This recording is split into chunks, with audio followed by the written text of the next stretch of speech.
Hi, my name is Daria Winslow, and I'm the Executive Assistant at Partnership Douglas County, and today I have with me... I'm Hector Reyes. I'm Supervisor with El Dorado County Behavioral Health here in South Lake Tahoe. And today we're going to be talking about gateway drugs and how gateway drugs can kind of tie into the addiction roadmap and possibly lead to addiction later down the line. So, just to get the basics out of the way, what are gateway drugs? Gateway drugs are defined as a drug that often leads to the use of harder drugs or other substances. So kind of what that might be is something like nicotine or tobacco, which we see in traditional cigarettes. Also vapor devices such as Juul, Sornaires, e-cigarettes, alcohol, and also marijuana. So how does that tie into addiction later down the line? And just to reference it briefly, we're going to look at the brain and kind of the development of it. And so science kind of shows us that the brain finishes developing in the mid-20s. And the last part to finish developing is right here, the prefrontal cortex. And that's the area that's responsible for personality development, impulse control, planning, all of that fun stuff, even managing emotions. And recreational use of alcohol, tobacco, and other drugs such as marijuana can lead to stunting that and stunting brain development, which is really not what we want. And when your cells die in the brain, we do see that there is some research showing that they are permanently damaged. So either waiting later in life to try substances or just not trying that at all is super beneficial to your brain and your health. And one of the things that we like to talk about is that the brain will develop up until you're about 25 years old. And it is especially developing as you're going through elementary, middle, and high school. Yes. So kind of the effects of nicotine and why they're considered a gateway drug. So nicotine dependence often occurs even if you only smoke one cigarette a day, which may not seem like a lot, but if you're using a vapor device such as a Juul, one Juul pod is equivalent to 1 pack of cigarettes. So that's something that's kind of scary and kind of something to keep in the back of your mind when you're making your choices. And, nicotine interferes with the development of the prefrontal cortex, which we said that's kind of the last area to develop in the brain, and that's for your emotions, your personality, your planning. And it's also shown that nicotine is as addictive as heroin, which is a way harder substance than just a tobacco product. And one of the things that we also know on a side note is that nicotine does affect athletic performance. Regular nicotine use can reduce athletic performance by 10%. And if you're an athlete and you're taking off 10% of your speed or your reaction or your reflexes, that's a big detriment. Yeah, definitely. And then alcohol. Why is alcohol kind of considered a gateway drug? So these are some big words, hippocampus, but that's kind of the area near the back of your brain here that's, for your decision making and your impulse control and your memory. And alcohol can impact that, whether it's through being hungover where it's causing damage or just excessively binge drinking, just because it's fun or your family and friends are doing it. It's really something we like to, limit in youth and adults as well. And here, just a little quick photo. We have a photo of a 15-year-old male that's a non-drinker, and you can see all this pretty red stuff, and that's kind of like really good brain activity, what we're looking for. And here, a 15-year-old male who's a heavy drinker, you barely see any of that red or pink, and that's kind of showing that there is, damage done to the brain when you drink early on. And then effects of marijuana use. And kind of same thing, looking at big words for the brain. But really what we're looking at is different parts of your brain that regulate things. So like your hunger, your thirst, your, conscious thought, sensory perception, motivation, emotional behavior, your memory, recalling things. It's all affected by marijuana use. And here we are looking at THC.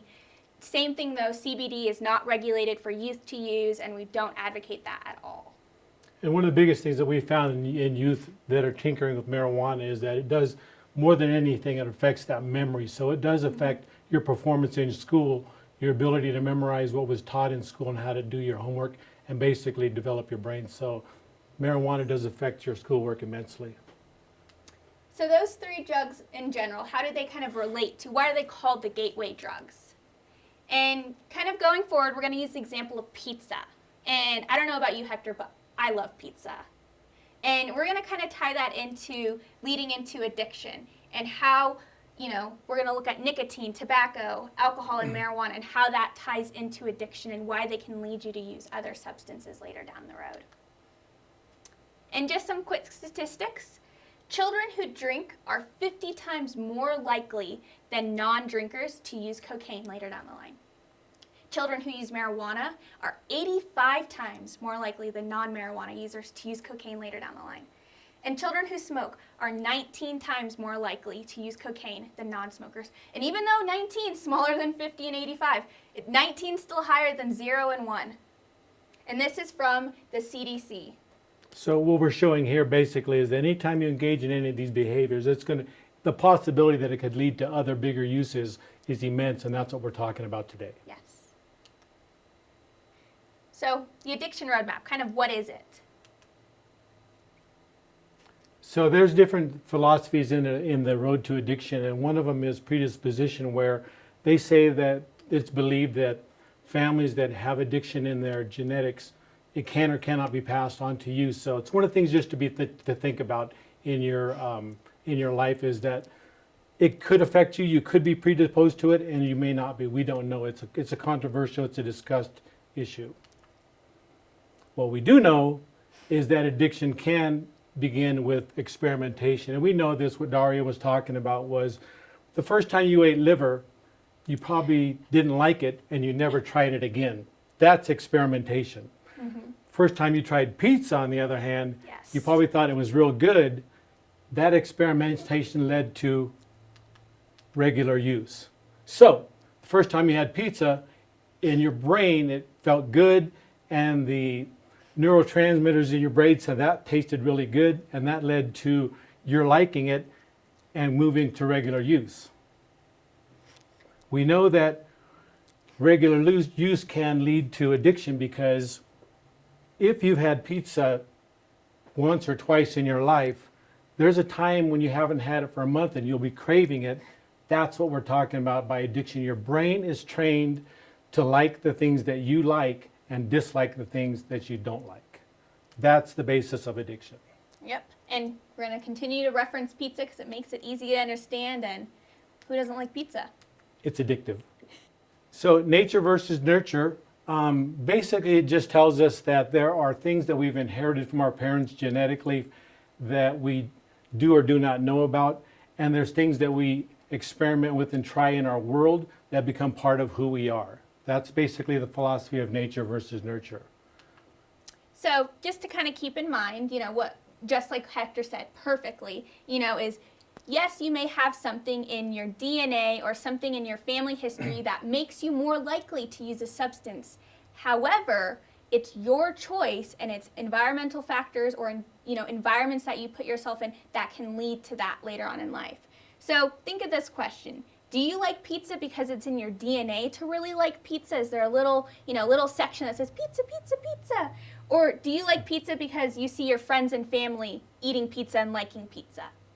So one of the things that we know in our world that is definitely, it's human nature to experiment, and we've all done that. And one of the things that we're talking about today is basically with pizza and with your diet is that you're experimenting with your diet from the beginning, from the time you're born up until now. Every day you may try something new and you either add that to your menu or you drop it off. That's what we're talking about, experimentation, because you will build your own menu in life. Same thing that we're talking about with other influences like drugs and alcohol in our world.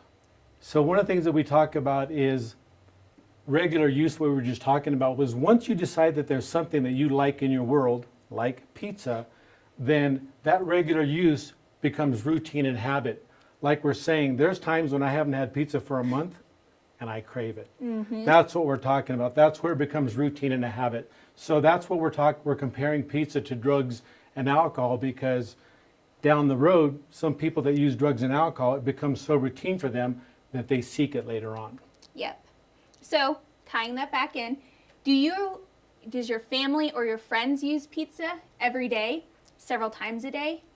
Then do you start using pizza or eating pizza every month, every week, every day, several times a day? And just a little fun fact to keep in mind, it only takes 7 days to form a new habit. And I don't know if that applies to homework so much, but it definitely applies to pizza and kind of what we're referencing, that gateway drugs.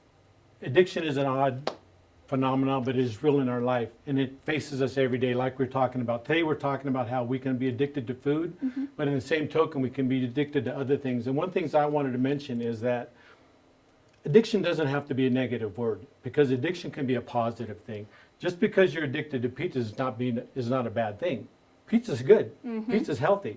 You don't want to overdo it, like you said, and eat it 3 times a day. You may have to work out more, right? Yes. But overall, what you have to realize that addiction can be a positive thing. I'm a runner, and I've been running for a long, long time. If I go for a week without running, I feel it. So, addictions can be positive or they can be negative. It's just part of our human nature to have addictive behavior. So be aware of that, and be aware of what you experiment with, what you take into your body, and what you do regularly, because once you begin to do something, it can or cannot become addictive. It's really up to you. And really the big selling point is, just because you're addicted to something at one point in your life doesn't mean you're going to be addicted to it your whole life. So whether that's you start using tobacco, you start using a vapor pen in middle school, or you start drinking alcohol or using marijuana when you're young and you're addicted then, doesn't mean it's the end of the road for you. There's so much more left to your life. You make your choices, and that's what creates you as a person. So if you choose to use substances early on, you have a higher likelihood of being addicted, especially if you're using alcohol. You start drinking, and then slowly that leads to you using other substances later down the line. But you can choose also to not be addicted to that anymore, and there's light at the end of the tunnel. Choices, what are yours? And one thing that we always talked about in the past was that I kind of equated to, like, I'm a big swimmer, and I like to experiment in the lake where I live. And oftentimes when I remember when I was a young kid, I'd go up, the first time I went up to a big rock cliff, and I stepped up to that edge. It was so scary, and it was so hard for me to look off that edge and be able to do that.